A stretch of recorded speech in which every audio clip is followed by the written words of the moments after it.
is eating me up. It's eating me up. Everything gets better. I was like, you're trying to take me out. Like, I was in a bad place. We have an issue. Welcome back. I miss you guys. So it's getting cold outside, and I don't know about y'all, but I go through this thing called seasonal depression. Maybe you heard of it, maybe you haven't. But we're going to talk about it today. I want to talk about some things that I've been thinking about, some things that I'm preparing to implement, some things that I'm already kind of implementing, you know what I mean? Kind of bring you into my brain of kind of how I'm planning to tackle this winter. So there's two kinds. So you can experience it in the summer when it's warmer outside, or just like in the warmer areas or climates. Then there's more of the fall winter depression when it starts to get cold outside and when it's snowing and raining, etc., etc. And me personally, I experience it in the fall winter, more so in the winter when it's like brittle cold, and it's like I'm having to shovel out snow, and it's like I don't even want to go where I'm supposed to be going because I didn't spend 30 minutes warming up my car. It's still cold. Like, I don't even want to go there because, oh Jesus. So we're going to talk about some things that I'm thinking about, right? I've realized how important it has been in every season, and I know with the seasonal depression, it's absolutely going to be like very important to me, right? And that is prayer. And I know I've said this, and you've heard me say this before, and you probably like, can the number one answer be anything else? But truthfully, the number one answer will never be anything else. The number one answer is God. He is the answer. Like, I sue me. I don't know what to tell you. Like, we got to get our prayer life up. Your prayer life has to improve. When especially after my grandma died last October, I really, really started seeking God because I was mad, upset, mad, furious, and pissed. Like, I was not okay with how that went down. You know what I mean? And I didn't feel like I had a support because my grandma was my support, right?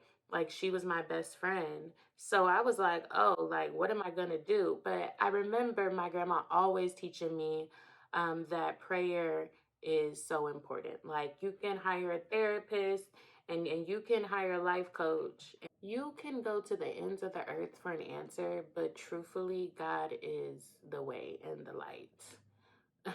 Like, seriously. And when I lost my grandma, and I started to pray more, because that's one thing that my grandma always gave me was prayer. She always told me to pray.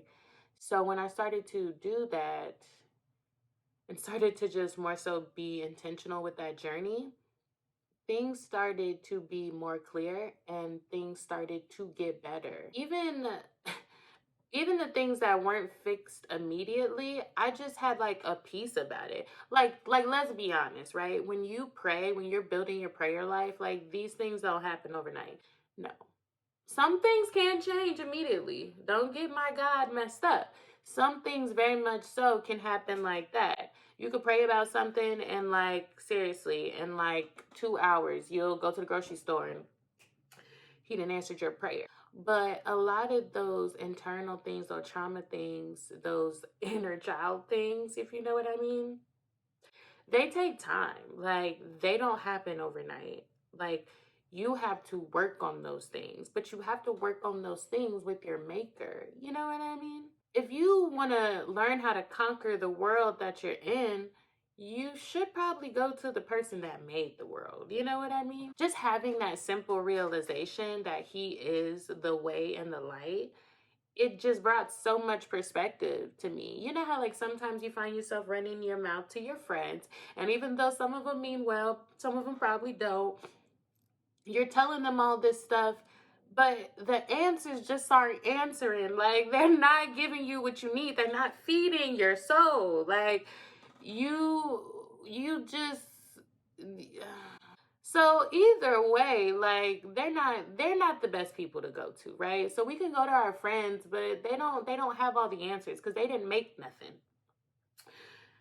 They didn't make you, they didn't make a world, they can barely make their bed. Either way, like we're expecting things from people that can't even do for themselves, right? If we change our perspective to like, oh, when I have a problem, I go to God, you know, and my mama. Shout out to mom. You gotta go to mama too, because mama got it. She got that womb intuition. You gotta go to moms. You gotta go to moms. When you go to God, that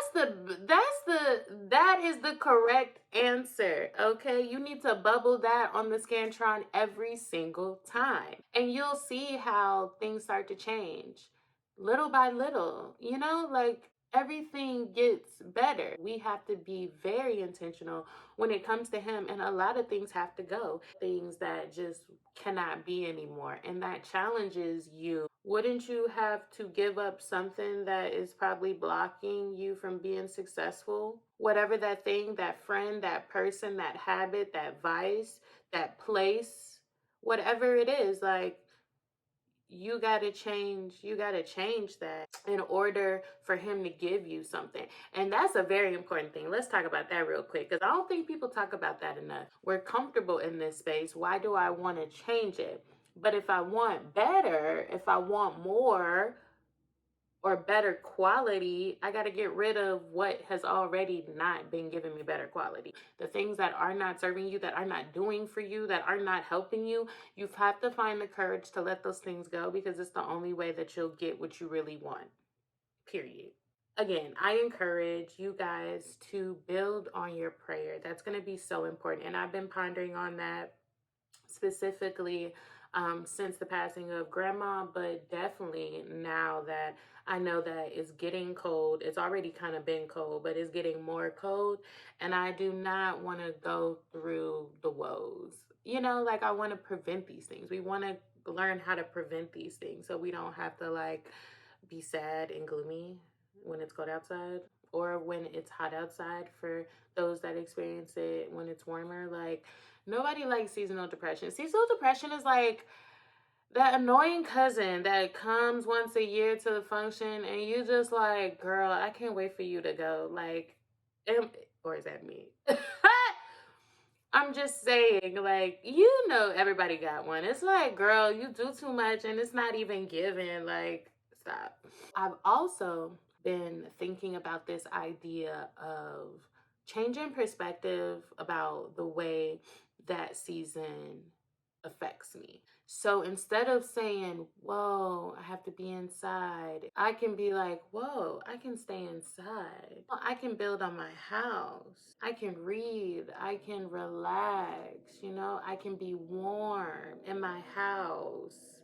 You know, I can drink my hot chocolate. I can watch my movies. Changing my perspective about what the weather means to me. And then also, like, specifically the holidays, because I feel like seasonal depression for a lot of us in the winter, correct me if I'm wrong, but I feel like for a lot of us that experience it when it's cold outside, which is normally in the winter around the holidays, and it'd be like the idea of like loved ones and people that have died or passed on, and like they're not around anymore.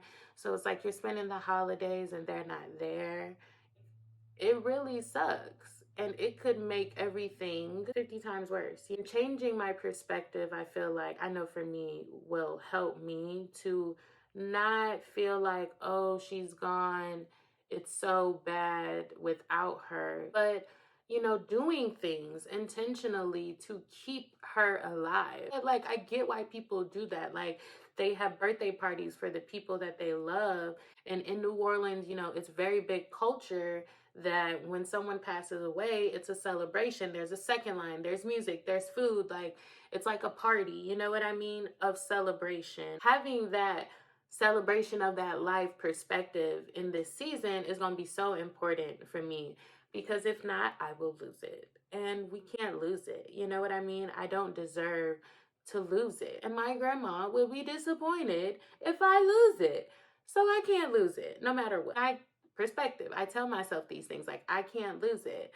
I can't get out of this bag. Like I can't not go for what I want. I can't sit around and cry all day. I can cry one day, but I can't cry all week. Like I I have to get up and I gotta get going. And like, in a way, like, really live my life for me. Like, taking this opportunity to really do everything that I wanted to do. Now that I'm getting older, I want this journey to mean something to my career and mean something to what how my kids are raised and what my kids go through, right? And my legacy has always been very, very important to me.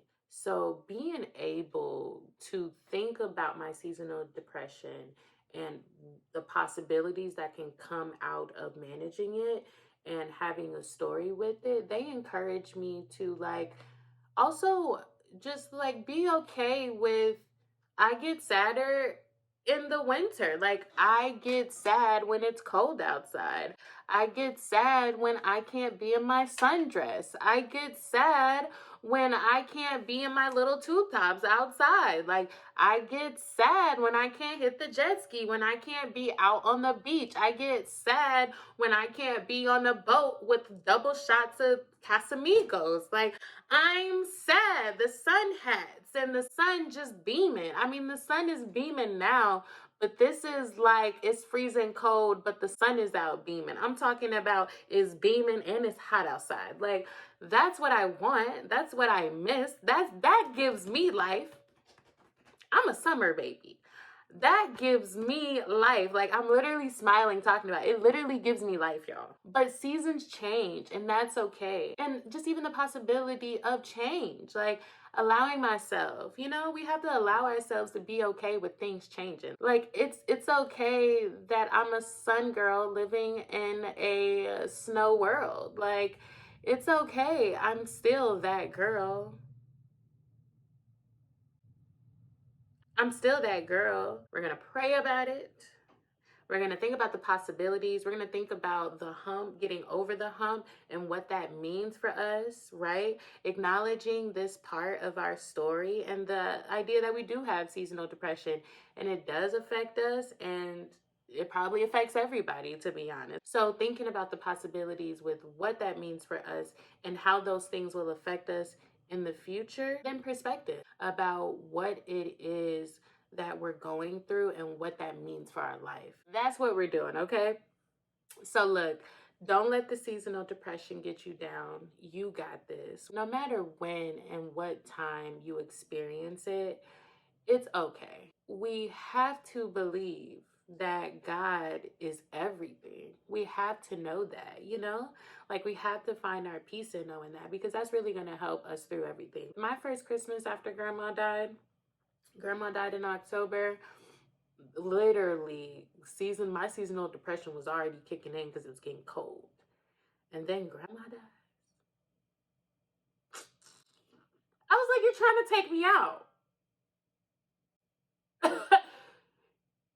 You trying to take me out. Like you have a problem with me. Like we have an issue. Like what is going on? You know what I mean? Like I was in a bad place. I was in a very hurt place. I felt defeated. I felt like all hope was lost. I felt sad because it was the holidays and my grandma wasn't there and then she just had died. So I was mourning over her dying and I was mourning over the fact that she wasn't there for the holidays. So I was like, oh, this is eating me up. It's eating me up. It's eating me up. I can't. I can't. But I did. I learned how to pray and how to try. Have you ever had to learn how to try?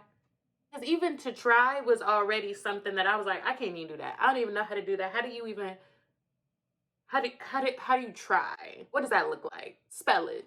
What's the origin? You gotta try. Put something in the comments. Do you guys experience seasonal depression? Are you like a warm seasonal depression or like a winter seasonal depression? Do you feel like you experience seasonal depression like when it comes to like birthdays of family members that you've lost or friends that you've lost? Or the anniversary of like an important day, those grieving type things? Let me know how you guys experience seasonal depression. Keep going, guys. Keep praying. I love you guys. Until next time.